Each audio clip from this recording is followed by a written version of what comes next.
Hey, what's up? It's Sifu Kuttel, and I am super stoked. I wanted to make a quick video about this. I'm not going to do any fancy editing, but I just received a new package in the mail.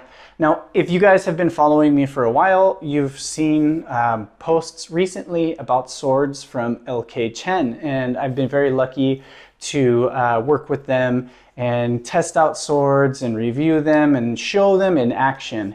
And if you haven't seen any of those videos yet, check back a couple of videos behind and you'll see, and there is more to come.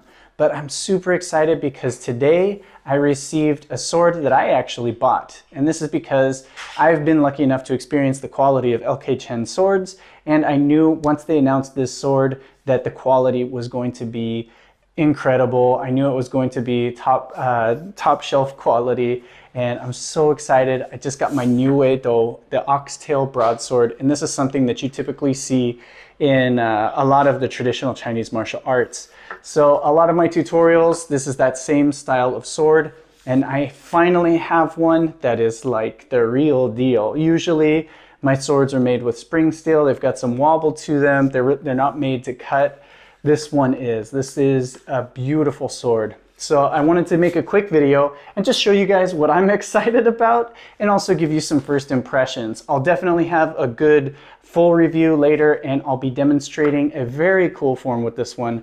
I've been planning it for a while. So anyway, first look of the scabbard is very nice. The fittings are very solid. They haven't shifted at all.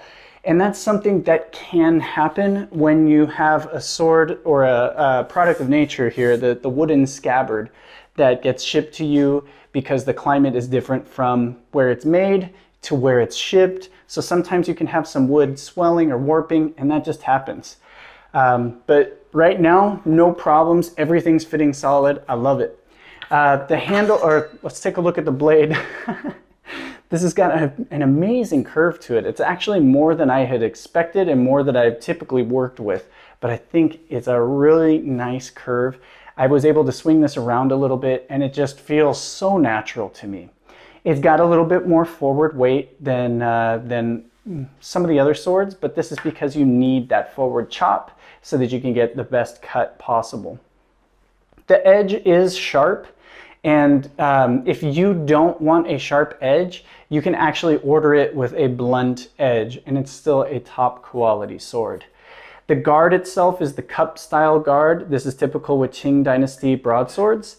And one of the best parts about the LK Chen cup guard is it's not gonna clang and move around like typically you find with a lot of Chinese broadswords.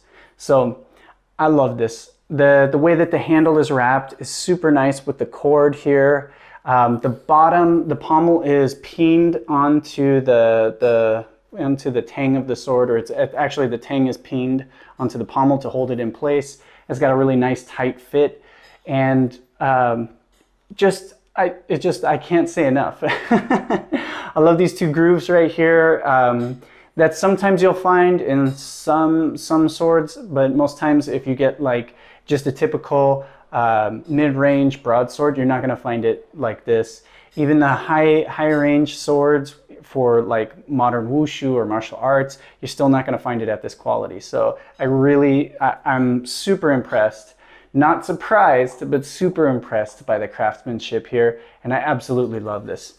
So I will be doing a review for this one, a more full review coming up, and I will also, like I said, be demonstrating a form, but just wanted to give you guys a quick look, and hopefully you're as excited as I am about this. Till next time, this is Sifu Kuttel.